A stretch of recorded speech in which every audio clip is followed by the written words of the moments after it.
नमस्कार दोस्तों, स्वागत है आपका हमारे YouTube चैनल पर। दोस्तों, आज हम आपके लिए एक ऐसी कहानी, एक ऐसा प्रसंग लेकर हाजिर हुए हैं जो काफ़ी ज्ञानवर्धक है। ये कहानी एक नागिन और एक किसान की कहानी है जो काफ़ी ज्ञानवर्धक कहानी है और काफ़ी आपको आपके जीवन में ज्ञान देकर जाएगी ये कहानी। प्रिय दर्शकों, आप हमारी वीडियो को बिना स्किप किए देखें ताकि कहानी का पूरा सार आपकी समझ में आए और इस तरह की ज्ञानवर्धक बातें आपकी समझ में आएँ और इन बातों से आप प्रेरणा लेकर अपने जीवन को काफ़ी अच्छा बना सकते हैं, अपने बच्चों के भविष्य को भी काफ़ी अच्छा बना सकते हैं। प्रिय दर्शकों, हमारी कहानी कोई मनगढ़ंत कहानी नहीं होती है। ये कहानी वेद पुराण, शास्त्र और ग्रंथों से ली जाती हैं और इन कहानियों का वर्णन ब्रह्मा पुराण, शिव पुराण और गरुड़ पुराण में भी क्या है, आप देख सकते हैं इसका वर्णन। प्रिय दर्शकों, अगर आप हमारे YouTube चैनल पर नए मेहमान दर्शक बनकर आए हैं तो आप हमारे YouTube चैनल को सब्सक्राइब कीजिए, बेल आइकन को प्रेस कीजिए ताकि आने वाली वीडियो का नोटिफिकेशन सबसे पहले आपको मिले और आप इसका भरपूर फायदा उठा सकें। प्रिय दर्शकों, प्राचीन समय की बात है। एक नगर में एक किसान रहता था। किसान बहुत ही धर्मात्मा आदमी था, बहुत ही सज्जन व्यक्ति था और उनकी एक पत्नी थी और एक पुत्र था। किसान पूरे दिन खेत में मेहनत करता और किसान की पत्नी जो थी घर में अपने बच्चे का लालन पालन करती थी। इस तरह उनका जीवन व्यतीत हो रहा था। एक दिन किसान खेत की खुदाई करने के लिए, कुछ मेड़ वगैरह बनाने के लिए कुदाल लेकर जाता है और खुदाई करता है। और खुदाई करते समय एक स्याप की बामी में उसकी कुदाल लग जाती है और उसकी कुदाल से स्याप के दो टुकड़े हो जाते हैं। प्रिय दर्शकों, जब किसान यह देखता है कि मेरी कुदाल से स्याप के दो टुकड़े हो चुके हैं और स्याप मारा जा चुका है, तो किसान काफ़ी दुखी होता है, काफ़ी चिंतित होता है और काफ़ी व्याकुल हो जाता है और काफ़ी परेशान हो जाता है। प्रिय दर्शकों, किसान को अपने किए पर काफ़ी पछतावा था क्योंकि किसान पर ये जो अपराध हुआ था, ये जो गलती हुई थी, वो अनजाने में हुई थी। किसान स्याप के बच्चे को लेकर अपने घर आ जाता है और कहता है कि अब इस स्याप का जो बच्चा है, इसके सिर से इसके पिता का साया उठ चुका है और अब मैं ही इसकी रक्षा करूँगा एक पिता की तरह, और ये स्याप अब मेरे पास ही रहेगा, स्याप का जो बच्चा है, क्योंकि स्याप जो था वो मारा जा चुका था। प्रिय दर्शकों, कुछ समय बाद नागिन जो थी वो उस बामी पर वापस लौटती है और उस बामी पर जब नागिन वापस लौटती है तो देखती है कि उसके पति के दो टुकड़े हुए पड़े हैं। प्रिय दर्शकों, जब नागिन ये देखती है कि उसके पति के दो टुकड़े हो चुके हैं तो वो बामी के अंदर दाखिल होती है और बामी के अंदर दाखिल होकर जब वो देखती है तो वो देखती है कि उसका पति भी जीवित नहीं है, तो उसका बच्चा भी नहीं रहा, उसका बच्चा भी यहाँ से लापता है। प्रिय दर्शकों, जो नागिन थी वो काफ़ी चीखती है, चिल्लाती है, रोती है, विलाप करती है क्योंकि उसका पूरा परिवार ही नष्ट हो चुका था। उसका जो एक बेटा था वो भी गायब था, उसे भी कोई ले गया था और उसके पति की भी मृत्यु हो चुकी थी। प्रिय दर्शकों, उसी समय जो नागिन थी वो एक प्रण लेती है, एक प्रतिज्ञा लेती है कि जिसने भी उसके परिवार को नुकसान पहुंचाया है, क्षति पहुंचाई है, वो उसके परिवार को जीवित नहीं छोड़ेगी। प्रिय दर्शकों, जब धीरे धीरे समय व्यतीत होता है, किसान जो था उस स्याप के बच्चे को अपने पुत्र की तरह ही प्रेम करता था और उसे अपने घर पर लेकर आ चुका था। प्रिय दर्शकों, कुछ समय बाद किसान जो है खेत में काम करने के लिए जाता है उस कुदाल को लेकर, और जब वो खेत में काम करता है, उस कुदाल को लेकर जाता है, तो वहाँ पर नागिन मौजूद थी अपनी उस बामी पर। तो वो नागिन देखती है कि उस कुदाल पर उस सांप का खून लगा हुआ था। वो नागिन पहचान जाती है कि इसने ही मेरे पति का खून किया है, इसने ही मेरे पति को मारा है क्योंकि इसकी कुदाल पर मेरे पति का खून लगा हुआ है। प्रिय दर्शकों, नागिन बहुत गुस्सा होती है और काफ़ी परेशान हो जाती है यह देखकर कि जिस किसान के खेत में हमारी बामी थी उस किसान ने ही हमारे पति की हत्या की है, और इसने ही मेरे बेटे की भी हत्या की होगी, क्योंकि मेरा बेटा भी यहाँ मौजूद नहीं है। प्रिय दर्शकों, नागिन एक प्रण लेती है कि मैं इसके परिवार में किसी को जिंदा नहीं छोड़ूंगी, इसके पूरे परिवार को मैं नष्ट कर दूंगी, इसके पूरे परिवार को मैं ख़त्म कर दूंगी। प्रिय दर्शकों, नागिन इस तरह की प्रतिज्ञा लेती है, इस तरह की का एक प्रण लेती है। और प्रिय दर्शकों, आप जानते ही हैं कि जब नागिन हो या नाग हो, जब कोई प्रण ले लेते हैं तो वो उस प्रण को पूरा भी करते हैं। प्रिय दर्शकों, धीरे धीरे जब समय व्यतीत होता है तो वो नागिन उस किसान के घर तक पहुंच जाती है, और घर जाकर जब देखती है कि किसान का एक पुत्र पालने में सो रहा था, तो वह देखती है उसके पुत्र को और कहती है कि इस किसान ने मेरा पूरा परिवार नष्ट कर दिया, पहले मैं इसकी शुरुआत इसके पुत्र से ही करती हूँ। प्रिय दर्शकों, वो नागिन उस किसान के पुत्र को डस लेती है, और उसके पुत्र को डसने के बाद वहाँ से बाहर निकलती है। तो किसान की नज़र उस नागिन पर पड़ती है, तो किसान समझ जाता है कि ये उसी स्याप की नागिन है जो मेरे हाथों मारा गया है। हो सकता है ये मेरे बेटे को कोई नुकसान पहुंचाने आई हो। किसान अपने बेटे के पालने की तरफ दौड़ता है।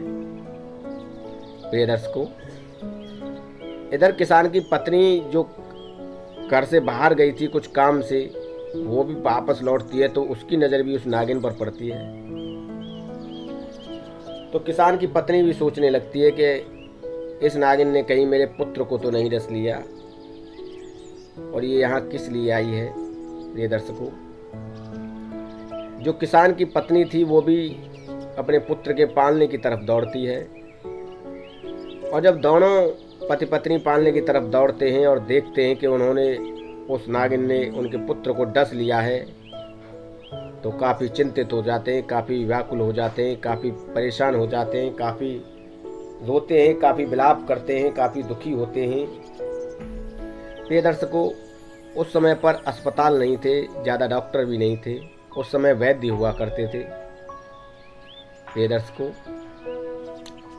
किसान और किसान की पत्नी अपने पुत्र को लेकर इधर उधर दौड़ते हैं कि कोई उनके पुत्र का जहर उतार दे। प्रिय दर्शकों, किसान अपने उस पुत्र को लेकर वैद्य के पास भी जाते हैं, वैद्य से उपचार कराते हैं, दवा कराते हैं, पर कोई असर उनके पुत्र पर नहीं होता है। अंततः उनके पुत्र की मृत्यु हो जाती है, और जब उनके पुत्र की मृत्यु हो जाती है तो वो काफ़ी चिंतित और परेशान और व्याकुल रहने लगते हैं। अब जो किसान और किसान की पत्नी थे वो स्याप के बच्चे को ही अपना पुत्र मान लेते हैं, और कहते हैं कि अब यही हमारा पुत्र है और अब इसी के सहारे हम अपना जीवन व्यतीत करेंगे। प्रिय दर्शकों, जब धीरे धीरे समय व्यतीत होता है तो वो नागिन एक बार पुनः फिर किसान के घर लौटती है, और वो सोच कर लौटती है कि अब कि मैं उस किसान को ही ख़त्म करूंगी जिसने मेरे पुत्र को ख़त्म किया है। प्रिय दर्शकों, जब नागिन किसान के घर लौटती है तो वह देखती है कि किसान और किसान की पत्नी उसके पुत्र को खिला रहे थे, उसे काफ़ी प्रेम कर रहे थे। प्रिय दर्शकों, जब नागिन यह देखती है तो उसे अपने किए पर बहुत पछतावा होता है। वह सोचती है कि मुझसे कितना बड़ा अपराध हो गया। हो सकता है मेरे पति की हत्या इस किसान पर अनजाने में हुई हो,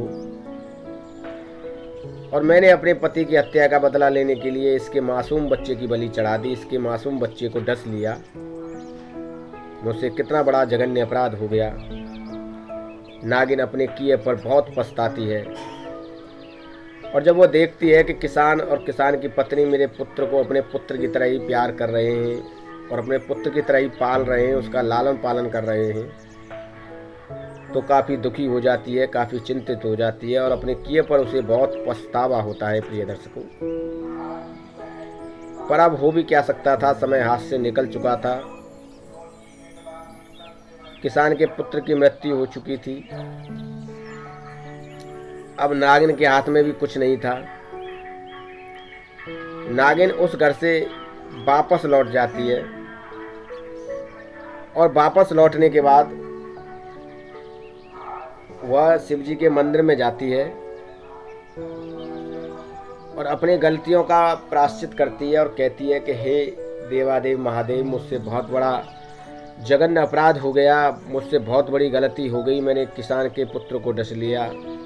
अपने बदले की भावना में मैंने किसान के परिवार को ही मुसीबत में डाल दिया, जबकि किसान तो बहुत ही पुण्य आत्मा और धर्मात्मा है।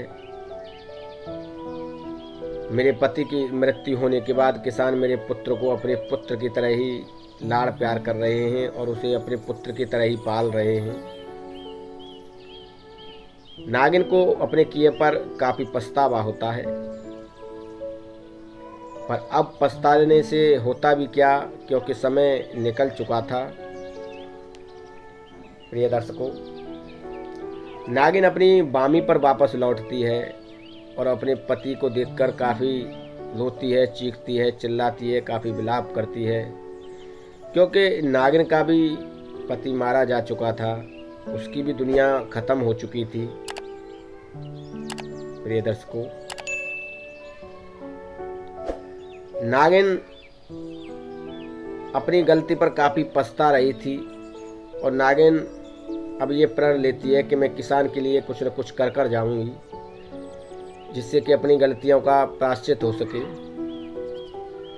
प्रिय दर्शकों, नागिन जो है देवादेव महादेव से भोले जी की भक्ति करने लगती है और यह तो आप लोग जानते हैं कि जब नाग और नागिन शिव जी के परम भक्त होते हैं और जब वो शिव जी की पूजा करते हैं तो शिव जी प्रसन्न होकर उन्हें कुछ न कुछ देते हैं। प्रिय दर्शकों, नागिन शिव जी की भक्ति करने लग जाती है और अपनी गलतियों का प्रायश्चित करने लग जाती है। अपनी गलती का जो उसने पाप किया था, उस किसान के बच्चे को डसकर उसका प्रायश्चित करने लग जाती है।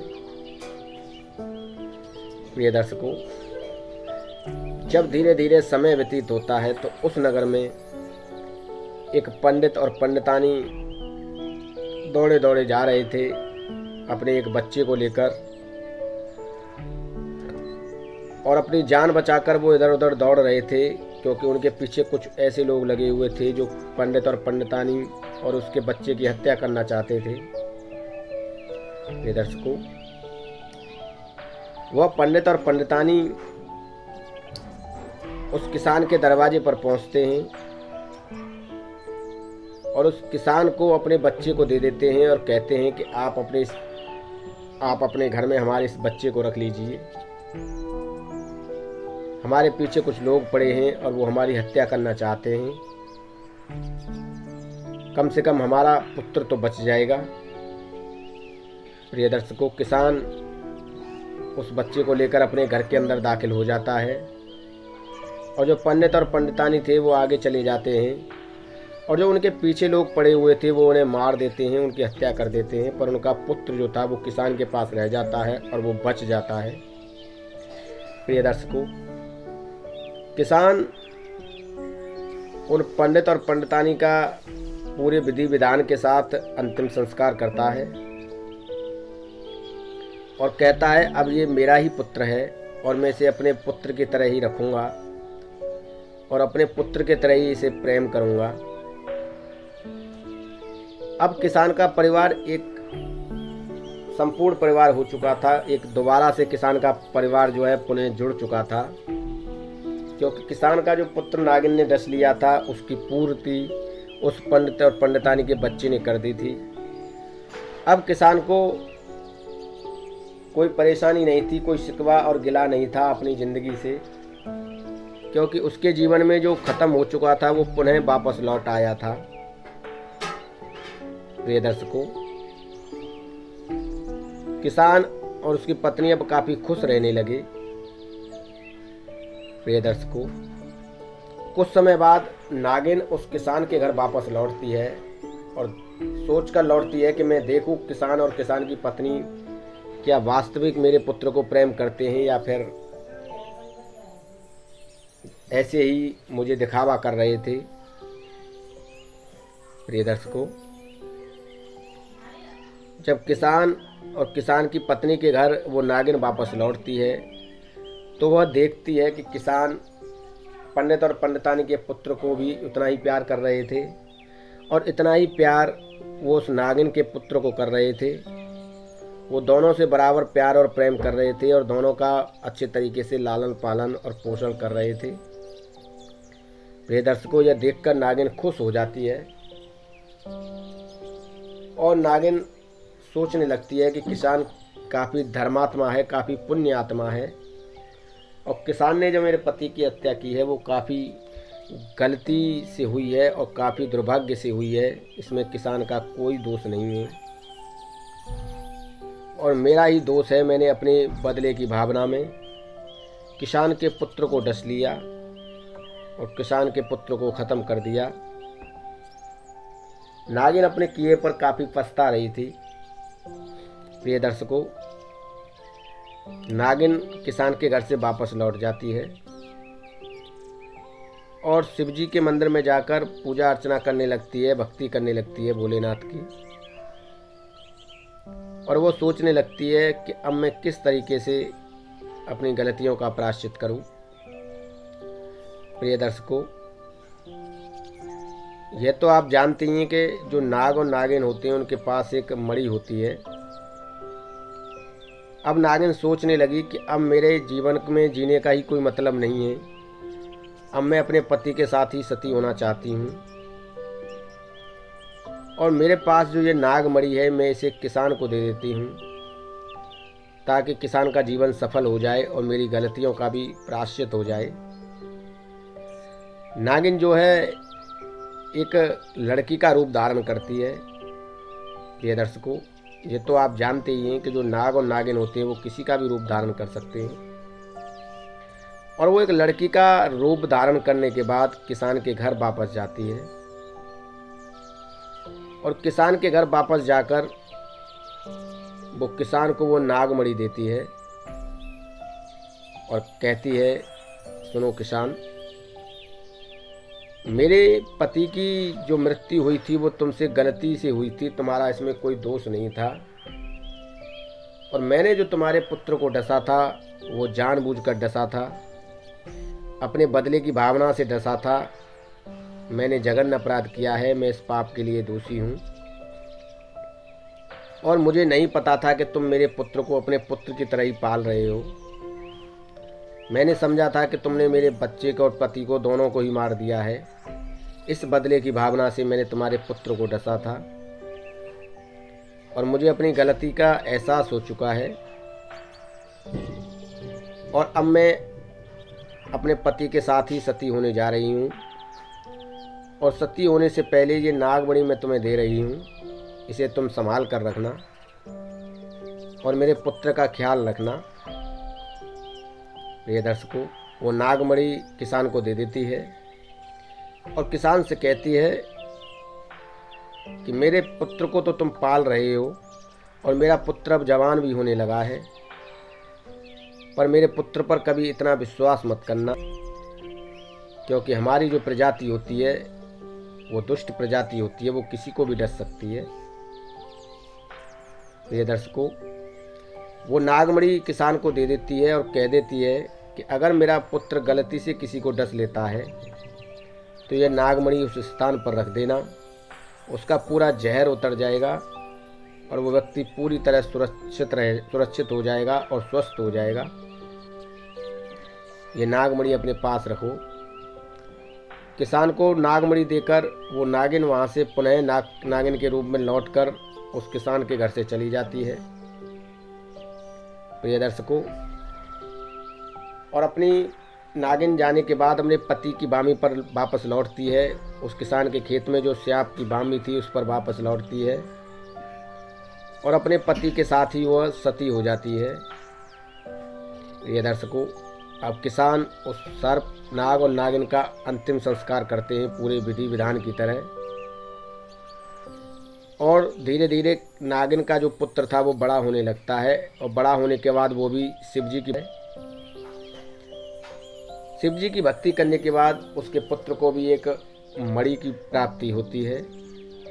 और उसकी मणि की प्राप्ति होने के बाद वो कभी मनुष्य बन जाता और कभी सर्प बन जाता, और मनुष्य बनकर उस किसान के घर में आता और किसान की सेवा करता।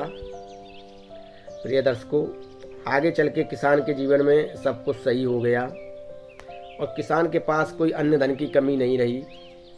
किसान का जो बेटा था, जो पंडित और पंडितानी ने उसे दिया था, वो भी जवान हो गया और किसान ने उसकी भी शादी कर दी। प्रिय दर्शकों, ये कहानी यहीं पर समाप्त होती है और ये कहानी हमें यही प्रेरणा देकर जाती है कि हमें गलती से भी किसी के बारे में बुरा नहीं सोचना चाहिए, कभी किसी का हनन नहीं करना चाहिए। प्रिय दर्शकों, ये कहानी हमें काफ़ी प्रेरणा देकर जाती है। इस कहानी को आप अपने सगे संबंधियों में भी शेयर करें, फेसबुक, ट्विटर और सोशल मीडिया पर शेयर करें, अपने पास पड़ोसियों को भी बताएं, अपने मित्रों को भी बताएं। प्रिय दर्शकों, अगर आप हमारे YouTube चैनल पर नए मेहमान दर्शक बनकर आए हैं तो आप हमारे YouTube चैनल को सब्सक्राइब कीजिए, बेल आइकन को प्रेस कीजिए ताकि आने वाली वीडियो का नोटिफिकेशन सबसे पहले आपको मिले और आप इसका भरपूर फ़ायदा उठा सकें। और इस तरह की ज्ञानवर्धक वीडियो देखकर आप हमारे चैनल पर प्रतिदिन नए नए ज्ञान की वीडियो देखते रहें। दोस्तों, उम्मीद करता हूँ वीडियो में दी गई जानकारी अच्छी लगी होगी। अगर जानकारी अच्छी लगी हो तो एक लाइक कीजिए, कमेंट कीजिए और मेरे चैनल को सब्सक्राइब कीजिए।